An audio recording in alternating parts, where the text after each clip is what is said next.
तो चलिए आज हम लोग पाचन तंत्र पढ़ेंगे। पाचन तंत्र मनुष्य में सबसे जो है महत्वपूर्ण मतलब कि एक तंत्र है। तंत्र का मतलब क्या? पाचन तंत्र। इसको हम लोग इंग्लिश में डाइजेस्टिव सिस्टम कहते हैं। क्या कहते हैं? डाइजेस्टिव सिस्टम कहते हैं। डाइजेस्टिव सिस्टम कहते हैं। सिस्टम का मतलब क्या होता है? सिस्टम का मतलब होता है वो ऐसा मतलब कि अंगों का समूह जिसमें कुछ विशेष कार्य होते हो, ठीक ना। जैसे पाचन तंत्र के अंतर्गत हम लोग पढ़ेंगे कि हमारे मतलब हम लोग जो भोजन करते हैं, भोजन जो खाते हैं, उसमें जो है भोजन कैसे पचता है, ठीक है। पूरा जो है भोजन के पचने की क्रिया किस तरह से होती है। तो हमारे मुंह में हमारे पाचन तंत्र के अंतर्गत जो भी अंग आते हैं उसका हम लोग देखिए पाचन तंत्र में एक होता है आहार नाल, दूसरा होता है पाचक ग्रंथियां, ठीक है। पहले पाचन तंत्र का हम आकृति पहले समझ लेते हैं। देखिए पाचन तंत्र यहाँ से जो शुरू होता है, यहाँ से मुख गुहा शुरू होता है। यहाँ क्या है? मुख गुहा है। क्या है? मुख गुहा है, ठीक है ना। यहाँ से मुख गुहा से शुरू होता है और यहाँ पे मुख गुहा में जो है ना क्या पाई जाती है? लार ग्रंथि। क्या पाई जाती है? लार ग्रंथि। क्या पाई जाती है? लार ग्रंथि पाई जाती है। मुख गुहा में लार ग्रंथि पाई जाती है, ठीक है। देखिए मुख गुहा में जो है क्या, कौन सी ग्रंथि? लार ग्रंथि पाई जाती है, ठीक है। यहाँ से मुख गुहा में लार ग्रंथि हमारे शरीर में जो है दिन भर में प्रतिदिन जो है हमारे शरीर में जो है प्रतिदिन कितनी लार बनती है? तो 1 से 1.5 लीटर। 1 से 1.5 लीटर हमारे मुंह में प्रतिदिन जो है 1 से 1.5 लीटर लार बनती है। जो हम लोग भोजन करते हैं ना तो उसको मुंह में सबसे पहले पाचन कहाँ से शुरू होता है? मुंह से। कहाँ से शुरू होता है? मुंह से। मुंह में जो दांत होता है, हमारे मुंह में जो दांत होता है वह भोजन को पहले काटने कुतरने का काम करता है, पीसने का काम करता है और उसके साथ जो लार होता है वह उसको क्या कर देता है? आपस में मिला देता है। हमारे मुंह में कार्बोहाइड्रेट का पाचन होता है। किसका पाचन होता है?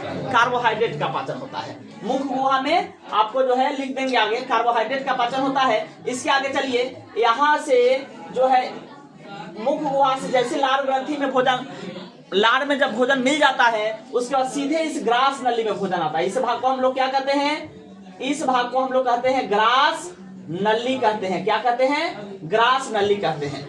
इस पहला भाग मुंह हुआ, दूसरा भाग ग्रास नली, दूसरा भाग ये वाला भाग यहाँ तक क्या हुआ? ग्रास नली। ग्रास नली में क्या होता है? लार ग्रंथि से जो भोजन लार के साथ सनाकर जो भोजन होता है वो सीधे जो है जैसी ग्रास नली में आता है तो ग्रास नली में क्रिया होती है जिसके द्वारा सीधे जो है भोजन को धकेल दिया जाता है नीचे की तरफ। भोजन को सीधे नीचे की तरफ धकेल दिया जाता है। भोजन कहाँ पहुंच जाता है? सीधे हमारे आमाशय में, पेट में। इसको हम लोग क्या कहते हैं? आमाशय कहते हैं। क्या कहते हैं? आमाशय कहते हैं। ये हमारा पेट हुआ, ठीक ना। ये हमारा क्या हुआ? आमाशय हुआ, ठीक है। अब देखिए आमाशय हुआ, आमाशय जो होता है ये हमारा आमाशय हुआ। आमाशय का जो है क्या भाग होता है? देखिए आमाशय का 3 भाग होता है, एक कार्डियक, दूसरा फुंडिक और तीसरा पाइलोरिक। पहला भाग होता है आमाशय का 3 भाग होता है। पहला भाग जो ये वाला भाग जो कहलाता है ये कार्डियक कहलाता है। क्या कहलाता है? कार्डियक कहलाता है। कार्डियक कहलाता है। दूसरा वाला भाग जो होता है बीच वाला ये फुंडिक कहलाता है। दूसरा वाला भाग क्या कहलाता है? फुंडिक कहलाता है। तीसरा वाला जो भाग होता है ये कहलाता है आपको पाइलोरी कहलाता है। क्या कहलाता है? पाइलोरी कहलाता है, ठीक है। ये वाला भाग पाइलोरी कहलाता है। आमाशय 3 प्रकार का होता है, कार्डियक, फुंडिक और पाइलोरिक। पाइलोरिक में जो है जठर रस पाया जाता है। क्या पाया जाता है? जठर रस पाया जाता है। पाइलोरिक देखिए जठर रस पाया जाता है जो मतलब कि भोजन यहाँ से अब आगे बताते हैं। पहले माने यहाँ भी भोजन जो है पूर्ण तरीके से नहीं पचता है, ठीक ना। भोजन का पूर्ण पाचन हमारे छोटी आंत में होता है। पहले यहाँ से पढ़िए तो ये आमाशय समझ गए। आमाशय के नीचे जो होता है ग्रंथि होती है जिसको हम लोग अग्न्याशय कहते हैं। इसको क्या कहते हैं? अग्न्याशय कहते हैं। अग्न्याशय कहते हैं। इसको हम लोग अग्न्याशय कहते हैं, ठीक है। अग्न्याशय से अग्न्याशी रस स्रावित होता है जो छोटी आंत में भेज दिया जाता है। लेकिन अग्न्याशी रस जो है केवल अम्लीय भोजन को पचाता है, ठीक ना। केवल अम्लीय भोजन को पचाता है। तो इसके लिए यहाँ से जो जठर रस होता है वो क्षारीय होता है, ठीक ना। तो यहाँ से क्या करता है? ये हमारा क्या है? यकृत है। यकृत क्या स्रावित करता है? पीत रस स्रावित करता है। क्या स्रावित करता है? पीत रस। जो कहाँ जमा होता है? यकृत पीत रस स्रावित करेगा, इस पित्ताशय में जमा होगा। इसको क्या बोलेंगे? तो पित्ताशय बोलेंगे। क्या बोलेंगे? पित्ताशय बोलेंगे। इसको यकृत बोलेंगे। इसको क्या बोलेंगे? ये हमारा यकृत है। यकृत का वजन जो होता है इसका वजन जो होता है 1 से 1.5 kg तक होता है। इसका जो वजन होता है लगभग 1.5 kg ही माना जाता है, लगभग 1.5 kg ही माना जाता है। ठीक है, हमारे शरीर में यकृत का वजन लगभग 1.5 kg होता है। सबसे बड़ी ग्रंथि होती है मानव शरीर की, सबसे बड़ी ग्रंथि क्या होती है? यकृत होती है। सबसे बड़ी ग्रंथि क्या होती है? यकृत होती है। अब यकृत क्या स्रावित करता है? पीत रस जो पिताशय में जमा होता है। पिताशय से जो पीत रस जो इसमें छोटी आंत में जाती है, तब भोजन को ये क्या करती है? अम्लीय बना देती है।